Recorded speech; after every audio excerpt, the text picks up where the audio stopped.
Hi, my name's Darcy McAllister, and I'd like to introduce to you Adrian and Sharon Thomas. They're our PAOC global workers in the Dominican Republic. They've got an amazing story, and we want to share just a little bit of that with you.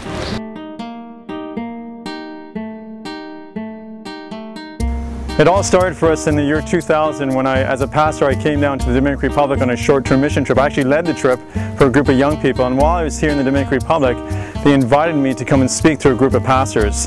And at the end of it, one of the pastors, one of the leaders of the ministry there stood up, and with tears in his eyes, he looked at me and he basically pled with me. He said, "Will you come and help us?" And those words, they just shook me to my very core. They just resonated in my spirit. It was as if the Lord had spoken to me directly. God brought us to the beautiful city of Nagua, and that's how our ministry started. We have a very specific strategy to minister to these pastors, and that involves teaching and training. We have a Bible Institute that meets once a week with a group of pastors. We do about 3 to 4 major conferences and retreats and seminars, and then monthly we do smaller conferences and seminars with the pastors. We also are heavily involved with construction. Last year we did just about 6 to 8 different projects, some building churches right from the ground up. We also have short-term teams that come down and minister alongside us. And we have a great ministry for women, and also we do a lot of outreach events as we partner with those pastors. We don't do anything without local pastors being involved with us. After we started working with the pastors and getting to know them, we really saw this need that the women needed to be ministered to in a specific way.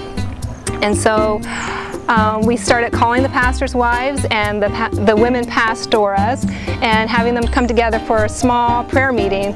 And we just had such a bonding time, a time of ministering, a time of healing, as all of these pastors from all the different denominations coming together and praying for each other. And really it became like a sisterhood. We ministered to 30 ladies, but you're really touching 30 communities. We would go to their church and there would be 200 ladies there. And these pastoras would be on fire. You would just see them up there preaching, and they would come down and say, "I've never done this before.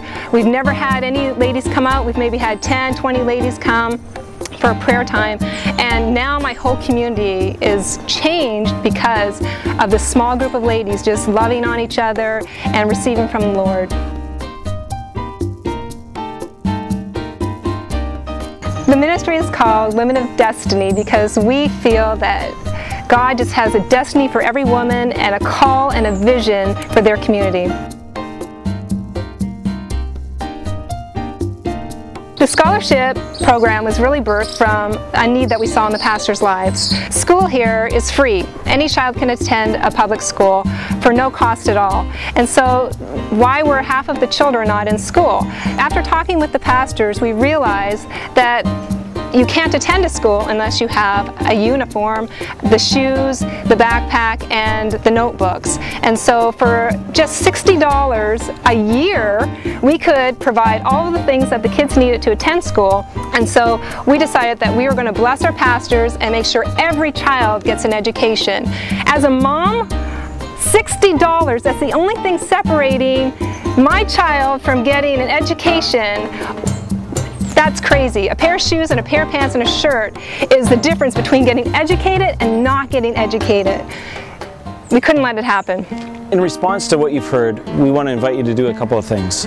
The first thing that we would like you to do is we'd like you to take a picture of them or a Dominican flag or something, put it up in your home, on your fridge, in your bathroom, somewhere, and we want to invite you to pray. The second thing that we want to invite you to do is we want you to look at Adrian and Sharon's lives and their obedience, the way they packed up 4 hockey bags and moved down from Ontario to the Dominican to start a new life out of obedience to the call of God. What is God calling you to do? We want to encourage you to make a difference, to be a missionary, to be someone who supports missions around the world but lives out their faith in their home community. That's you. You're called. Go do it.